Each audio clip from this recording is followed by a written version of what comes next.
Mwese guys, nasi tilipa day number 3 ne project yedu. Hey, mukuzwa sei? Mukuzwa kutapirira. Chaizo. Takatosununguka takatobata maekera avanoisa pasi panokuzo Mateus panozo gara mwana achigezesiwa. Chatogadzirwa icho chimunotoona icho. Chibenji chacho. Asi apa tiri papa vasharewa.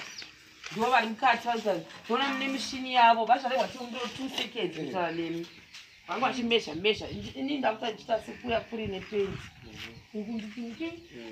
Right. Tipei tinzi vasharewa. Ya, zvinhu zviri kufamba semaonero amuri kuzviita. Zvese zviri right pendi tapedza kupenda saka napa takuisa matiles epasi. So tichipedza kuisa matiles. Unfortunately kuti inini zvangu ndichambotiza kunoku. Nenyaya yemwana wangu asiri kunzwa mushe plus nemabasa edu. Tasara mukoma wangu ari kusara. Anogona kusara achiassist. So ndomamirira zvakaita. Saka papa ndo measurements amune muchita zvose zvakati. Yeah. Ndizopedza kuti muvotitaridzawo right bound. Tione kuti solution zvamaita maita chii.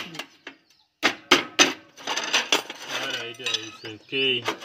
Asi rasta man timbotaura newe.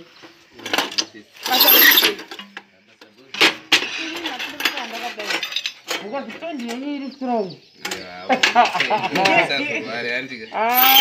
Yatogara apa pangari saka gondo pachipenda izviri.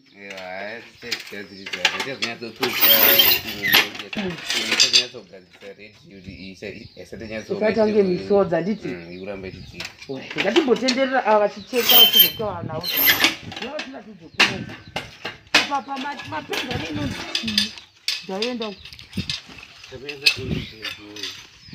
Oh, right. Ndo pamasa matinde de black here. Ita chirungu zvechi. Vanogadzira panoita kuti mvura yedu pipe zvechi. Nyatsorasa painobuda mukati umu nyatsorasa ichienda kuti. Kure. Wonenge yakurasa uchidewo. Ya, vanozokana kugadzira train inokondinya ndiwo. Vanogadzira komba. Right. Akanaka. Ndo kutona. Mabhodhi emazomba mamapenda. Nozifishabodi. Magadzira sefishabodi. Chirungu. Alright. Tauya kuno. Alright, ndichitapendwa kuti kwese kudai. Pataiswa matiles. Pachamuka isa matiles. Inde zvinhu. Vasarewa timbotaura nemituso. Mukati muchistubhu chamaisa icho zviri kufamba sei? Ya, pasitubhu apa ndo panenge pakagara mwana achigezeswa. Ndo paachagadzikwa achigezeswa. So mvura inenge ichingoirira ichienda nepaburi ramuri kuona. Aiwa chine chiri chidavado. Chidavado chai. Sikutaura kwatakamboita kuti aiwa isinoita zvidavado zvega zvega. Kuti toita basa teitaura basa zveshuwa kuti toita zvidavado. So semaonera muri kuita maizvunga tichabuda sei. Ngatimboenda sechokoko hai. Ndiri strong. Iri strong zvimwe zvekuti ndofunga haibvi. Inobvere? Aiwa haibvi kana taisavira. So akakataisa akanonzi kaepron ndokataitaura kaya kari kuzasi kaepron kekuti mvura ikanaya haiendi madziri edu haafiki. So kaepron kanobatira izvozvo kanobva kabatsirawo kuti basa redu ribude zvakanaka. Haya buda. Hatimboina nechekokoko timboona from afar. Ichi chibuda chitoro ichi chakadai. Pandasvika ndaridza mhiri kati what's about? Zvabuda. Within 3 good days. Vangatobudisa izvi. Zvakanaka. Saka chitiudzai rastaman wapedu. So better a little bit of an issue and I'm very sorry kuti dzinoti kavambotaura kuti mwana wavo haasi kunzwa zvakanaka. Plus makabva Harare mudzimai wangu akasi kunzwa zvakanaka. Saka ndo emergency yazoitika kuti munge muchiti munosimuka nhasi. Unfortunately kitchen tasati yaplastisa hozi imwe yekutanga haisati yaplastikwa yechi2 haisati yapera hapasati paitwa mafloors. Saka ndo patazoti maybe tingakumbira kwavari vazvarewa kuti zvino mukazoenda nani narastaman wacho obvious toga todii chitaurai chinzwi ya sekutaura kwamaita uyo rastamano ati anokwanisa kusara zvanyu akwanisa kusara anokwanisa kuasista ndinokwanisa kuasista kuva ndokwanisa kuasista vanosara vachibatsirana nasekuru ari kuita basa rokuda zvakanaka plus futi imwe nhau ini ndaikwanisa kupenda sezvatakaita kuchiredzi but like I said before kuti I didn't know kuti ndine maallergy nechine pendi saka nyaya ndandakuvaudza zvakare kuti pendi ndaikwanisa kuzopenda inini pamwe chitobatsirana nani naava but tashuwa ndosara ndogwara futi zve ndakarwadziwa singaiti last time ndo ndaitofunga kuti handichatokwanisa kana kumuka saka ndo imwe request yandachiita navo iva kuti pamwe rastamana nta sei toda kuti zvibude zvakanaka zvinhu zvatanga zvakanaka kudai hatizodi kuzvibhiringizha handiti ehe saka ndo chichemo chatatakumbirana navo vakati hazvina kushata bhosi ndandati horaiti imakaenda asi rastaman ndodi inini personally nemari yangu rastaman ndodi ndomukwidza bhazi rekudzokera however pane vamwewo zvakare vakanga vachitaura navo yekuti vanoda kuti mhuri ino inge ichiitwa project yehuku saka pakuita maquotations ndakanotora vhidhiyo ndikavatumira ndikambotora futi quotation because vaida quotations dzekambani yachoni ndikanotora zvakare kwanyika maquotations acho iwayo and also kushopu kwandakaenda kwakarekomendewa nababa vakati kada huku dzamuda dzekuproject ndinorekomenda kuti muinde muchitora chakati saka ndo chandakaenda ichocho ndikanopiwa quotation ndikavapa pekutanga naonasa kuti vaida kuti vaite 50 beds kana kuti 50 mahuku saka zuro pakutaura neni vakazenga vakuti chirugu che100 huku vanacho here ndikati kwete because right now apa mina ndiuye inini ndiwe huku right now ichi ndo chatinoti chirugu chavanacho ndo chirugu chiripo chehuku saka nditotiekera saka ndizo zikudzongobuda neapa here kadzodi saka tichibva ipapo ndakavati izvoni handizozivi kuti manje kuti titi vazvarehwa vange vachinzi vari kuvaka chirugu chokwadi ngakurivira ndema because vazvarehwa basa ravo rakanga vanyanya kuvinga kuno rari retoilet isu tinobva tarequesta kuti chiti plastirewo maflata nekuisa mafloors like I said before vakabvuma ndosaka mukona kuti rastaman hazvinambomutorera nguva kuti ati aiwa ndinoassista kusvika zvapera and inini I will check on him each and every time because kuno kundouya every day then kanawo pane mamwe maspecial ndinoichasei ndinokwanisa kunge tichimuprovidha nezvaanodawo asi tichiri ipapo ndezvekuti chirugu like I said kuti vanhu vati ndakaudza kuti vazvarehwa zviti kuti vachivake nekuti haisiwo nguva uri urongwa saka ndatombovaudza ndikati mune makutotsvaga mumwe munhu wekuti avake chirugu vakati koivo vaekera mugoni kuvaka ichizvipindurira mega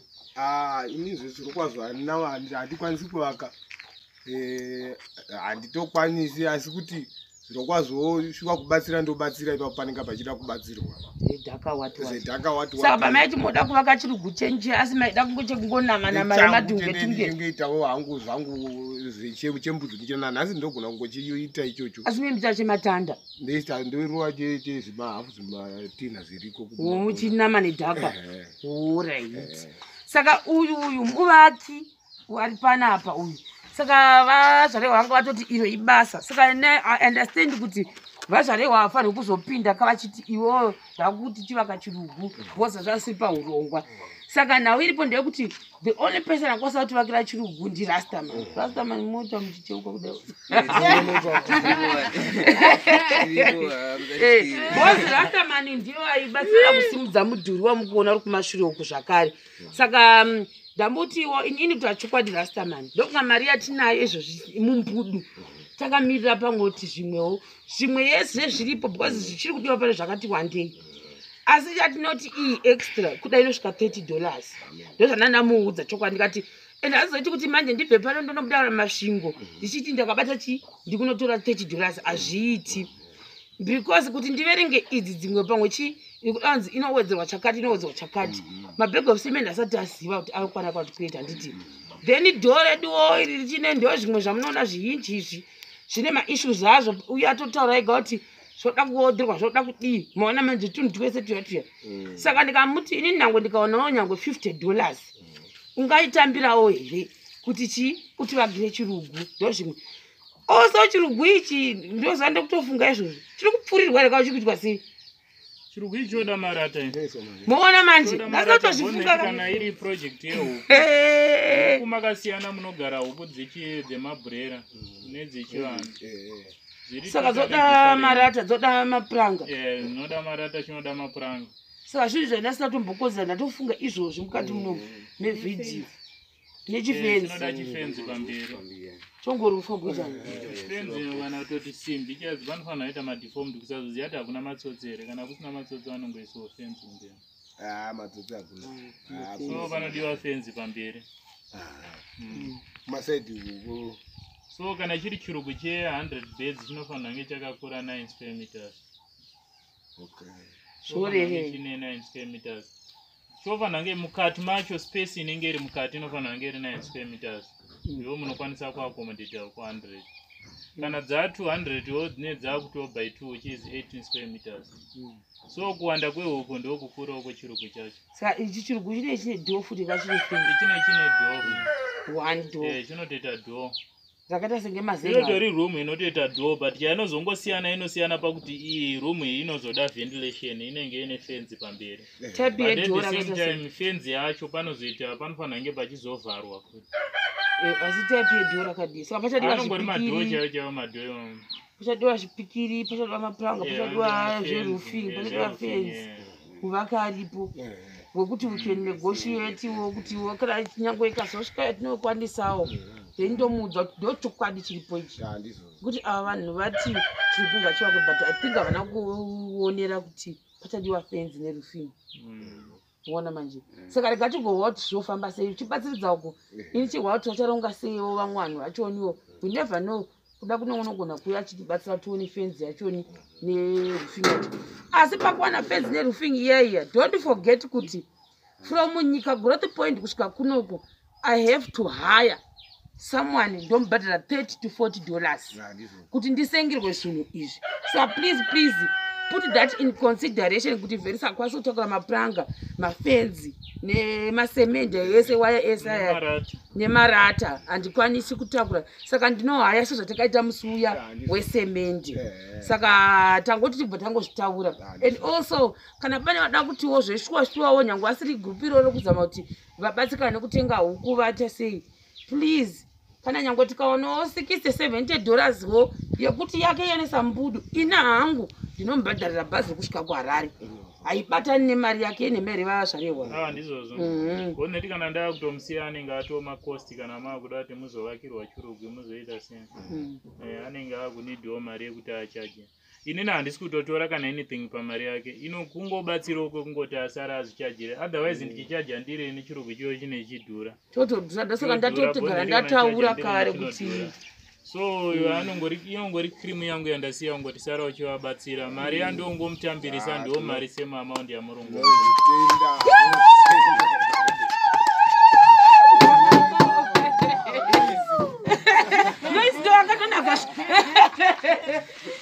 noizinde akatonaka because panapa tisi kuda kureva nemabhudhu vangu ini ndona sekuti mukasiya mausiwa project yehuka istati yekuti nyangwa imi muchachengeta mari iyi nekuti satisi kuti mari yenyu yamuchaona pahukuka moimwa doro kana kuti chii zvokwanikahwa kuti mukumwa doro mari yeyekera ka ndinouya pano ndichivhirimuka toda kuti murambe imi mozvichengetawo muchitsvaga chikafu chenyu muchidii kuti hatisazonzwa kuti mapane zhara madii hatizodi izvozvo sika project yakanaka nemaira zvakanaka chaizvo ine huku dzinochengeteka unogonawo kuzama kushanda nadzo baba ndakatovarwa futi vachava hanzi munogona kuchengeta zvipfuyo ndochengeta saka I think ndo main issue yatinayo right now kuti tikawanawo vanoda kutibatsira kuti pamwe nyange che100 hatizoziviwo mbudu dzevanhu asi kutokumbirisa nototemawo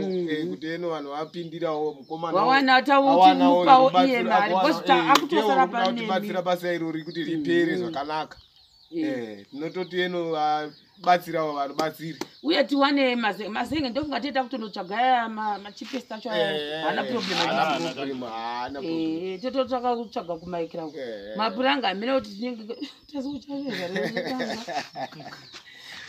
saka I think ndozvezvimwe izvozvozvo zvangoa matetesi wawasva anongori mapuranga haazosiyana yapa anenge akatiwo mushana ma114 anenge achidiwa ari mangani andiwa ari 4 ari 4 mapuranga akadiro ona ugoona kuproject kwedu chingoti kwaita kuri ndakambozvitaura kuti like we keep zvine zvasara kuitira kunext project aizvo tisiri kutenga mapuranga but transport ndo yatisina because takasiya mamwe kuchiredzi akasara paproject saka inawe yekuti hatina transport dai tatine transport akutodonzera kuti mapuranga aya tinawo don't worry but asati ane transport yekuti anotogwa auye kuno kuitira kuti next project so ipapapo takutotenga futi mapuranga achoni but ndoona sekuti nezita rajesu tikanamata munonamata kamata chimboya ngatiende panabvi